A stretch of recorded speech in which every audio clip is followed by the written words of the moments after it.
After the longest government shutdown in U.S. history, Washington is finally back open. Federal offices have reopened, workers are returning to their jobs, and the gears of government are slowly starting to turn again. But behind the relief, there's still a sense of exhaustion and uncertainty about what comes next. For 35 days, roughly 800,000 federal employees were caught in the middle of a political standoff that shut down major parts of the government. National parks closed their gates, food inspections were delayed, paychecks were missed, and essential workers from air traffic controllers to TSA agents were forced to keep working without pay. Many turned to food banks and online fundraisers just to stay afloat. The shutdown began over a fierce dispute between the White House and Congress about border wall funding. The president demanded billions for new construction along the southern border, while lawmakers in Congress refused to authorize that money without a broader budget agreement. With both sides unwilling to compromise, funding ran out and the shutdown began. Now, after weeks of pressure and growing public frustration,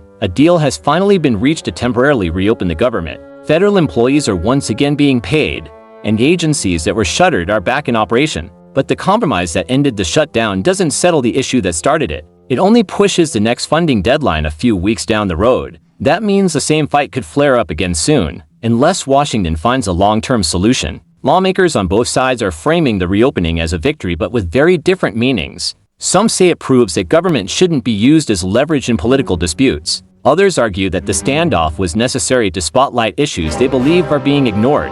For federal workers, the reopening comes as a massive relief, but also a reminder of how fragile their livelihoods can be. Many missed paychecks during the shutdown, and while back pay has been promised, it won't erase the hardship they've endured. Some are now questioning whether government jobs are as stable as they once seemed. Economists estimate that the shutdown cost the U.S. economy more than $10 billion in lost productivity and delayed spending. Small businesses that rely on federal contracts were hit especially hard. Even now, it could take weeks, maybe months, for agencies to dig out from the backlog. Immigration cases, tax filings, and small business loan processing all slowed dramatically. Public confidence in Washington has also taken a hit.